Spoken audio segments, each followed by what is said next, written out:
أعوذ بالله من الشيطان الرجيم بسم الله الرحمن الرحيم ولا يحسبن الذين يبخلون بما آتاهم الله من فضله هو خيرا لهم بل هو شر لهم سيطوقون ما بخلوا به يوم القيامة وَلِلَّهِ مِيرَاثُ السَّمَاوَاتِ وَالْأَرْضِ وَاللَّهُ بِمَا تَعْمَلُونَ خَبِيرٌ۔ عزیز دوستو، السلام علیکم ورحمۃ اللہ وبرکاتہ۔ سورہ آل عمران آیت نمبر 180 تلاوت کی ہے۔ اس آیت میں اللہ تعالیٰ نے کنجوس لوگوں کا ذکر کیا ہے جو بخیل ہوتے ہیں، جو پیسے کو، ہر اس چیز کو جو اللہ نے ان کو دی ہے اس صلاحیت کو بھی اپنے پاس رکھتے ہیں، استعمال نہیں کرتے اور نہ خرچ کرتے ہیں۔ پڑھتے ہیں، انشاءاللہ آپ کو معلوم ہو جائے گا۔ اللہ تعالیٰ ارشاد فرماتا ہے، وَلَا يَحْسَبَنَّ الَّذِينَ، اور وہ لوگ خیال نہ کریں، یبخلون، جو بخل کرتے ہیں، یعنی جو کنجوس ہیں وہ خیال نہ کریں یا اس خیال میں نہ رہیں، بما، کہ جو کچھ بھی آتاہم اللہ، اللہ تعالیٰ نے انہیں عطا کیا ہے، من فضل ہی، اپنے فضل سے، ہووا خیر لہم، یہ ان کے لیے بہتر ہے۔ اللہ نے اس حصے میں ارشاد فرمایا کہ وہ لوگ جو کنجوس ہیں، بخیل ہیں، جو اللہ نے ان کو اپنے فضل سے عطا کیا ہے اس کو اپنے لیے بہتر نہ سمجھیں، یہ نہ کہیں کہ ہمارے لیے بہتر ہے، بل ہوا شر لہم، بلکہ وہ تو ان کے لیے شر ہے، فساد ہے، برا ہے۔ سایطوقون، یہ توق ان کے گلے میں پڑے گا، ما بخلو بہی، جو انہوں نے بخل کیا، جتنا چیزوں سے بخل کیا وہ سب توق بن کر ان کے گلے میں پڑے گا، یوم القیامہ، قیامت کے دن۔ قیامت کے دن ان پر یہ عنقریب توق گلے کا بن جائے گا۔ وَلِلَّهِ، اور اللہ کے لیے ہے، میراث السماواتی، جو کچھ آسمانوں میں ہے وہ اس کا سب وارث اللہ ہے، والارض، اور جو کچھ زمینوں میں ہے اس کا بھی وارث اللہ ہے۔ واللہ، اور اللہ تعالیٰ، بما تعملون، جو کچھ تم کرتے ہو، خبیر، اس کی خبر رکھتا ہے، اس کو سب پتہ ہے، اس کو سب خبر ہے۔ پھر پڑھتے ہیں، ارشاد ہوا، وَلَا يَحْسَبَنَّ الَّذِينَ يَبْخَلُونَ بِمَا آتَاهُمُ اللَّهُ مِنْ فَضْلِهِ هُوَ خَيْرًا لَهُمْ بَلْ هُوَ شَرٌّ لَهُمْ سَيُطَوَّقُونَ مَا بَخِلُوا بِهِ يَوْمَ الْقِيَامَةِ وَلِلَّهِ مِيرَاثُ السَّمَاوَاتِ وَالْأَرْضِ وَاللَّهُ بِمَا تَعْمَلُونَ خَبِيرٌ۔ اللہ نے ارشاد فرما دیا کہ وہ لوگ جو بخیل ہیں، کنجوس ہیں، وہ اس خیال میں نہ رہیں کہ جو اللہ تعالیٰ نے ان کو اپنے فضل و کرم سے عطا کیا ہے وہ ان کے لیے بہتر ہے، بلکہ وہ ان کے لیے برا ہے، شر فساد ہے ان کے لیے۔ ان قریب یہ لوگ اپنے گلے میں توق پہنیں گے ان چیزوں کا جن پر انہوں نے بخل کیا قیامت کے دن، اور زمین اور آسمان میں جو کچھ ہے اس کا وارث اللہ تعالیٰ خود ہے۔ اور اللہ دیکھ رہا ہے جو تم کرتے ہو، اللہ کو اس کی سب خبر ہے۔ تو اس آیت میں اللہ تعالیٰ نے ارشاد فرمایا ان لوگوں کا جو بخیل ہیں، بخل کرنے والے، کنجوس لوگ، جو پیسے کو، مال کو اپنے پاس جو ہے وہ رکھتے ہیں، خرچ تک نہیں کرتے۔ بخیل وہ ہوتا ہے یعنی جو بندہ جس مال کو جمع نہ کرنے کا حکم ہو اسے خرچ نہ کرے، بلکہ بخل اسی کو کہتے ہیں کہ بھئی جس مال کو جمع نہ کرنے کا حکم ہے اس کو جمع کرتا ہے، خرچ نہیں کرتا، جبکہ اس کو خرچ کرنے کا حکم ہے، خرچ نہیں کرتا۔ اسی طرح آپ دیکھیں نا، وہ بھی ہمارے ہاں بہت لوگ تھے جن کو اللہ تعالیٰ نے طاقت دی تھی، وہ بڑی بڑی صلاحیتیں رکھتے تھے، جیسے بعض لوگ حکیم تھے، ان کے پاس اللہ تعالیٰ نے وہ ایسے ایسے راز ظاہر کیے تھے جس سے ان کو کسی کا کپڑا دیکھ کر بھی اس کا پتہ چل جاتا تھا کہ وہ بیماری کون سی ہے اس کو، لیکن وہ مر گئے اس کو ساتھ لے کر ہی۔ یہ بخل ہے، اسی کو کہتے ہیں بخل، بخیل۔ جو کچھ بندے کے پاس صلاحیت ہے وہ اس کو ساتھ لے کر مر جائے، اسی کو بخیل کہتے ہیں۔ تو اس لیے جو صلاحیت ہوتی ہے، جو ٹیلنٹ ہوتا ہے، جو بندے کے اندر صلاحیت ہے اس کو ظاہر کرے، دوسروں کو فائدہ دے۔ جس طرح اگر کسی کے پاس تعلیم ہے، پڑھا لکھا ہے، اور اس کو اللہ تعالیٰ نے بہت علم دیا ہے، اب اس کا حق ہے کہ وہ دوسروں کو علم دے، بخیل نہ بنے علم میں۔ اسی طرح جس کو پیسہ بہت دیا ہے اللہ تعالیٰ نے، وہ پیسے کو جمع نہ کرے، اس کو خرچ کرنے کا حکم ہے، اس کو خرچ کرے۔ تو اللہ تعالیٰ کا حکم یہ ہے۔ آپ دیکھیں رسول اللہ صلی اللہ علیہ وسلم کے زمانے میں بھی جو یہودی مدینہ شریف میں آباد تھے وہ بھی بخیل تھے، ان میں بہت بخیل تھے، اور منافقین بھی بخیل تھے۔ جنگ احد میں جب رسول اللہ صلی اللہ علیہ وسلم نے انفاق فی سبیل اللہ کی دعوت دی کہ اب آؤ اللہ کے راہ میں خرچ کرو تاکہ جہاد کی تیاری ہو، تو اسباب جنگ فراہم کیے جائیں، تو دولت مند ہونے کے باوجود بہت سارے لوگوں نے بخل کیا، کنجوسیت کا مظاہرہ کیا، نہ دیا۔ یاد رکھیں جو بخیل ہوتا ہے نا وہ معاشی ترقی کا قاتل ہوتا ہے۔ بخیل معاشی روانی کا قاتل ہے۔ اگر رقم حرکت میں نہ ہو، لوگوں کو روزگار پھر نہیں ملتا۔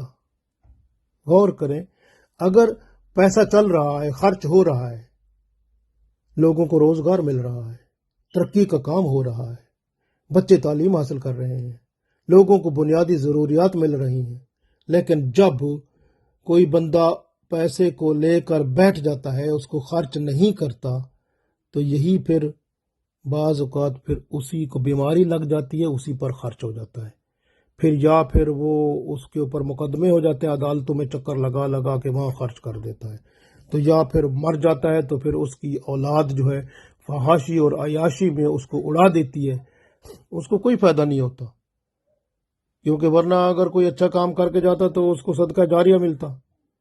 تو اس طرح حال ہوتا ہے کنجوس بندے کا کہ یا تو پھر اس کا مال مرنے کے بعد اس کی اولاد فحاشی عیاشی میں اڑا دیتی ہے، اس کو ثواب کی بجائے گناہ ہوتا ہے۔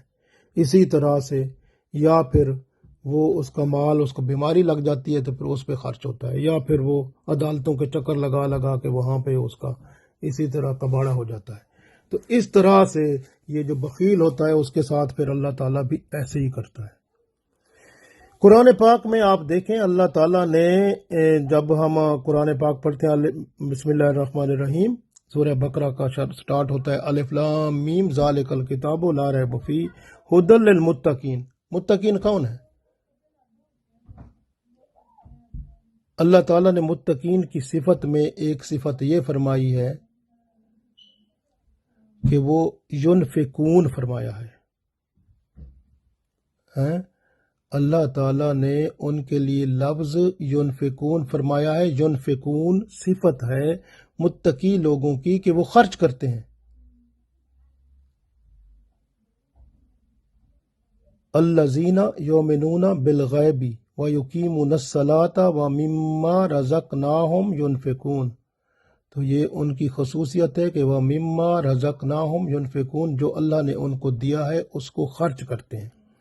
اب خرچ کہاں کرتے ہیں؟ جہاں ضرورت ہے، ضرورت پر خرچ کرتے ہیں، نہ فضول خرچی کرتے ہیں اور نہ ہی اس کو اپنی مٹھی میں بند کر کے رکھتے ہیں، بلکہ ضرورت کے مطابق اس کو خرچ کرتے ہیں۔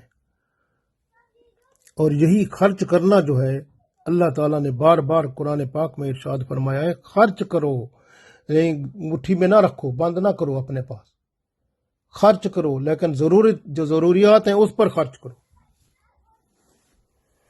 فضول خرچی نہ کرو، کیونکہ خرچ کرنے سے معاشی نظام جو ہے وہ باقاعدہ بن جاتا ہے اور اس کو قائم رکھنے میں فائدہ ہوتا ہے، اور اس طرح سے کارخانے چلتے ہیں، روزگاروں کے مواقع چلتے ہیں، نئے نئے منصوبے پایا تکمیل کو ہوتے ہیں، اور معاشی نظام کا چلنا بہت ضروری ہے۔ جیسے جسم کے اندر خون چلتا رہتا ہے نا، اگر خون جسم کے اندر چلنا بند ہو جائے تو بندہ مر جاتا ہے، موت واقع ہو جاتی ہے۔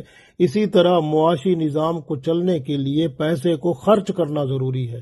اگر وہ خرچ نہیں ہوتا تو پھر سارا نظام معاشیت کا فیل ہو جاتا ہے، اور پھر لوگ جو ہیں اس میں سے فساد پیدا ہوتے ہیں، چوریاں بڑھتی ہیں، ڈاکے بڑھتے ہیں، اور معاشرے میں بہت سارے فساد آتے ہیں، جس سے جو ہے نا بعض اوقات کنٹرول کرنا بھی مشکل ہو جاتا ہے۔ اس لیے جو بخل ہے، کنجوس ہونا ہے، یہ اتنا بڑا گناہ ہے کہ جو معاشی نظام کی تباہی کر کے رکھ دیتا ہے۔ کیونکہ بخل کرنا، کفار اور مشرکین جو تھے وہ بھی بڑی دولت والے تھے، وہ بھی بخل کرتے تھے، اور بخل جو ہے نفاق کی شکل بھی ہے، منافقت کی شکل ہے۔ بخیل یہ نہ سمجھے کہ جو کچھ اسے اللہ نے دیا ہے اس کے اوپر اللہ کا فضل و کرم ہے، یہ اللہ کا فضل و کرم نہیں ہے اس پہ۔ اللہ نے فرمایا وَلَا يَحْسَبَنَّ الَّذِينَ يَبْخَلُونَ، اور جو بخیل ہیں وہ یہ نہ سمجھیں بما آتاہم اللہ من فضلہ، کہ اللہ تعالیٰ نے جو ان کو دیا ہے وہ بڑا فضل ہے اللہ کا ان پر، وہ خیر الہم، یہ نہ سمجھیں کہ اللہ نے خیر کیا ہے، بہتری کی ہے، ان پر فضل کیا ہے، یہ اللہ نے ان کو اتنا مال دے دیا ہے، یہ نہ سمجھیں کہ بہتری ہے، بل ہوا شر لہم، اللہ نے فرمایا بلکہ وہ ان کے لیے شر ہے، فساد ہے، وہ تو نقصان ہے، بہت برا ہے ان کے لیے۔ اس لیے کہ جو چیز دیکھیں نا، غور کریں، جو چیز خرچ کرنے کی ہے اس کو روک رکھیں،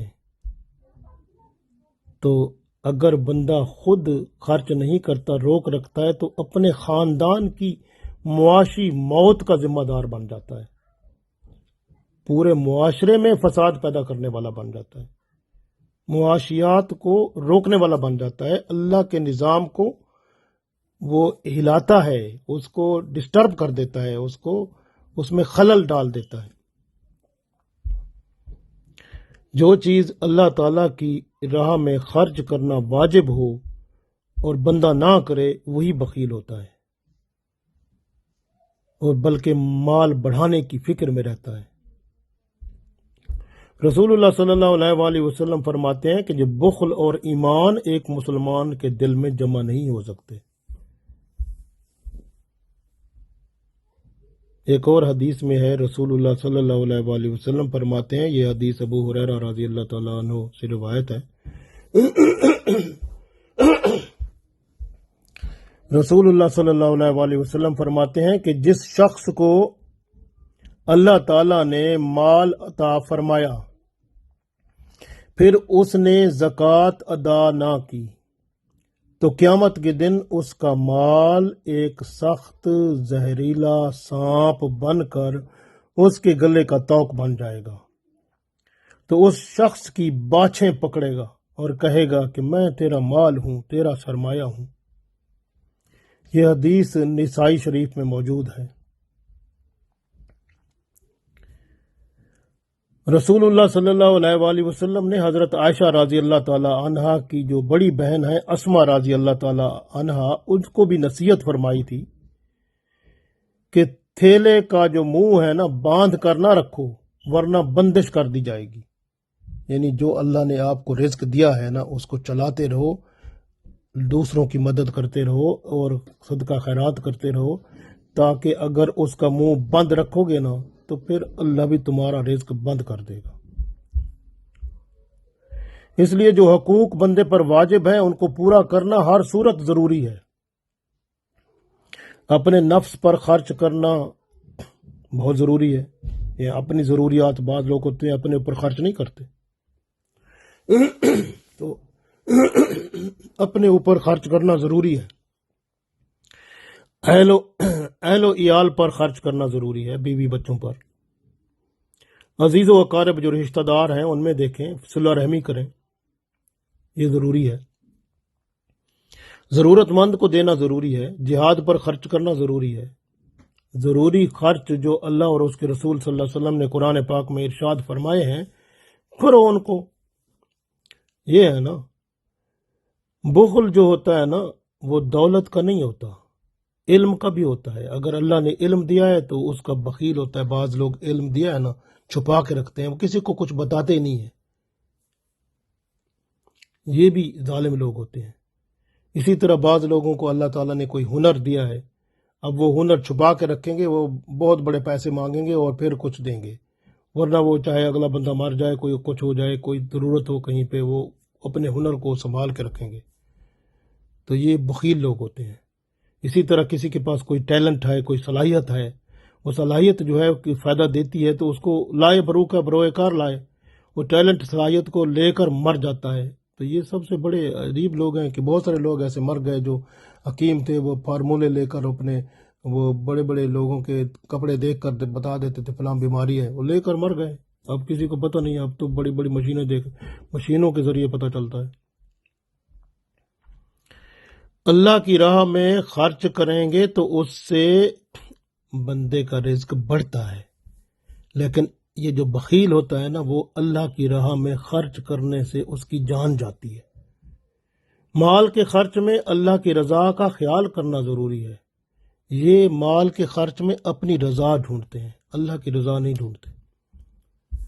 رسول اللہ صلی اللہ علیہ وسلم فرماتے ہیں، حدیث میں ہے کہ آپ صلی اللہ علیہ وسلم نے فرمایا کہ انسان کہتا رہتا ہے یہ میرا مال ہے، یہ میرا مال ہے، حالانکہ اس کا مال تو وہی ہے جو اس نے کھا لیا یا اس نے پہن لیا یا اس نے اللہ کی راہ میں دے دیا.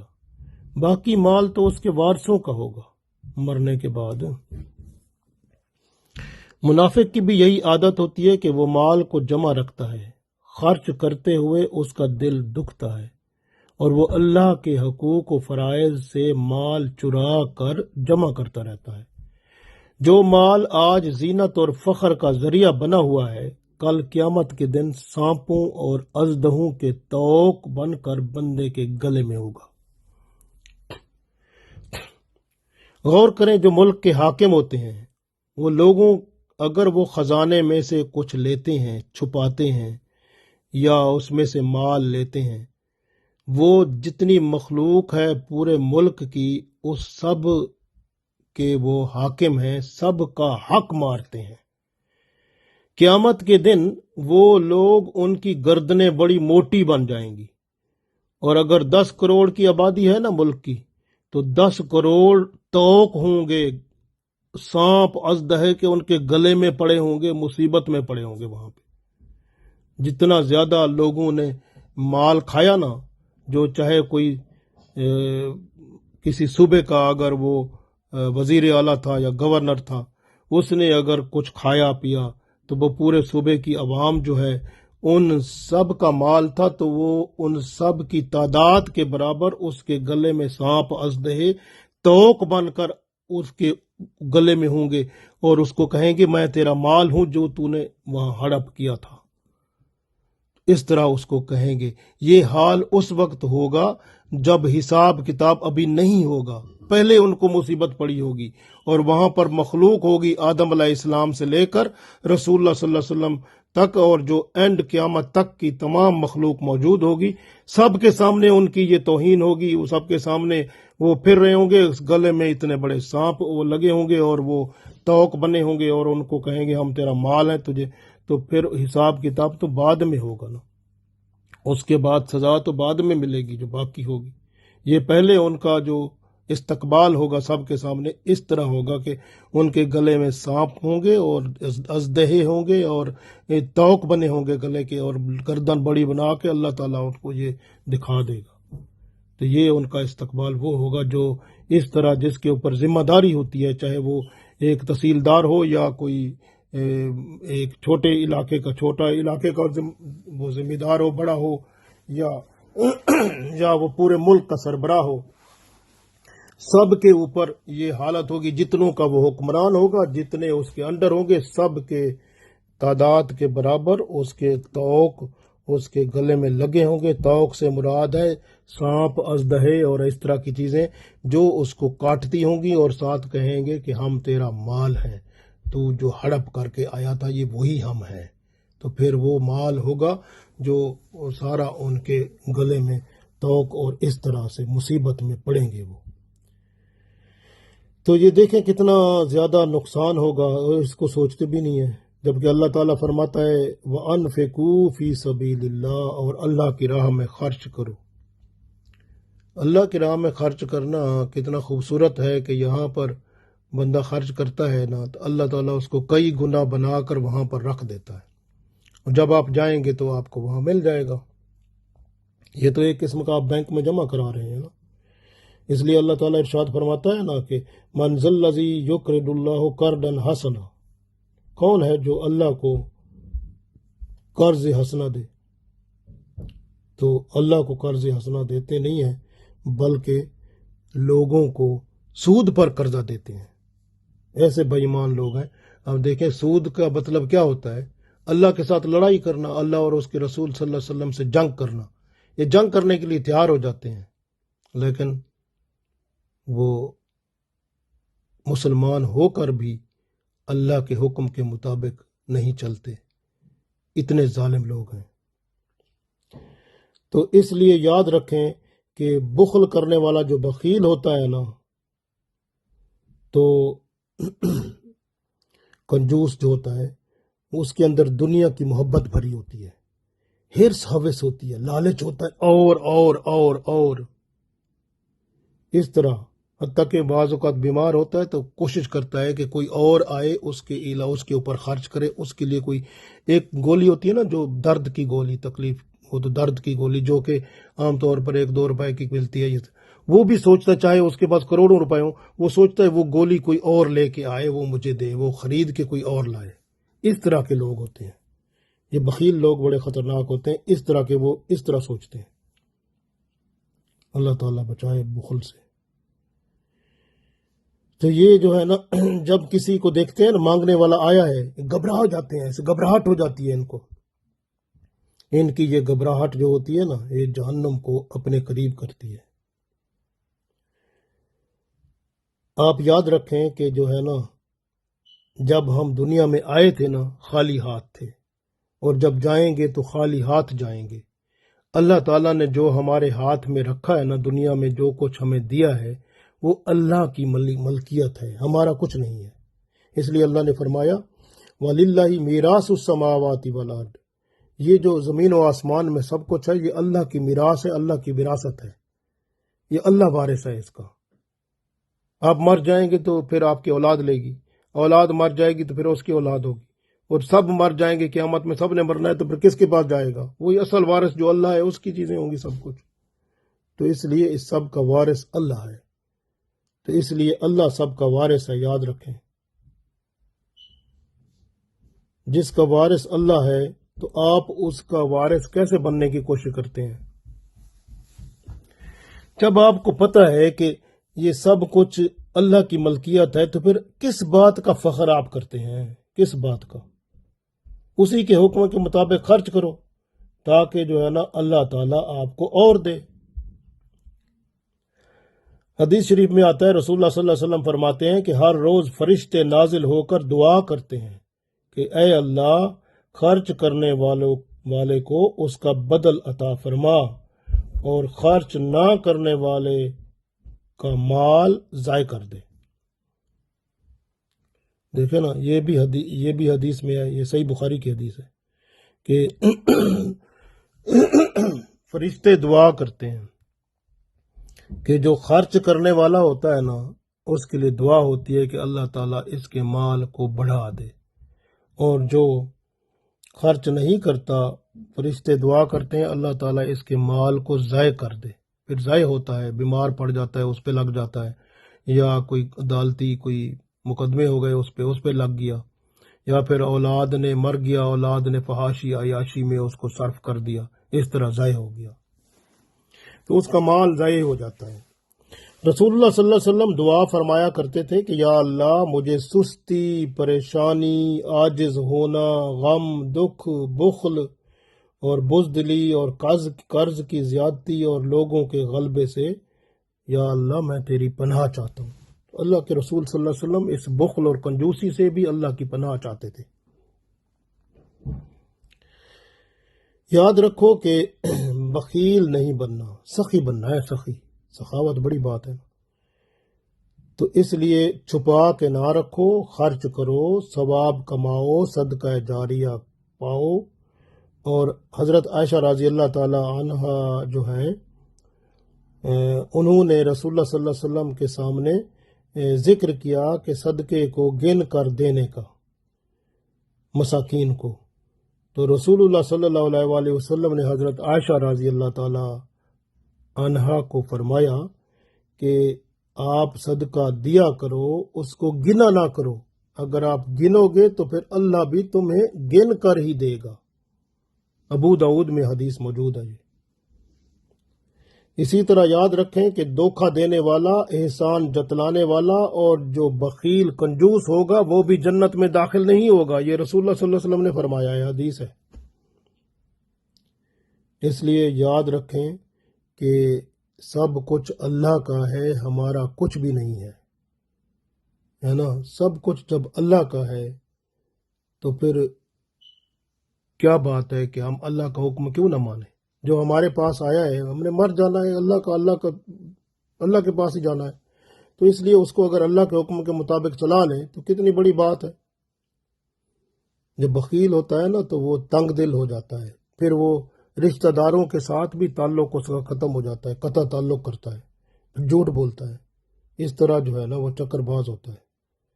ہمیشہ یاد رکھیں کہ جو ہے نا بخل جو ہے یہ بندے کو ذلیل و رسوا کرتا ہے، نہ صرف دنیا میں بلکہ آخرت میں بھی ذلت و رسوائی انتظار کر رہی ہے۔ جب اس کے گلے میں توق پڑے ہوں گے، وہی جو بخل جس مال کا بخل کرتا تھا، جمع کرتا تھا، وہ اس کے گلے میں اژدہے اور سانپ کی صورت میں ہوگا۔ اور جبکہ ایک بندے کو معلوم ہے کہ یہ سب کچھ ہے ہی اللہ کا، واللہ وللہ میراث السماوات والارض، جب اللہ تعالیٰ خود وارث ہے ہر چیز کا، تو پھر ہمیں کس چیز کا فخر ہے؟ اسی کے حکم کے مطابق زندگی گزاریں۔ واللہ بما تعملون خبیر، واللہ اور اللہ تعالیٰ بما تعملون جو کچھ تم کرتے ہو خبیر، اس کی خبر ہے، اللہ کو سب خبر ہے۔ تو جب اللہ کو سب خبر ہے تو پھر ہمیں بھی کچھ احساس ہونا چاہیے نا کہ ہم اللہ کے نیک بندے بن کر رہیں، جو اللہ نے ہمیں عطا کیا ہے اس کو اس کے حکم کے مطابق خرچ کریں تاکہ ہم دنیا اور آخرت میں سکون پائیں۔ اللہ تعالی ہم سب کو توفیق دے، آمین۔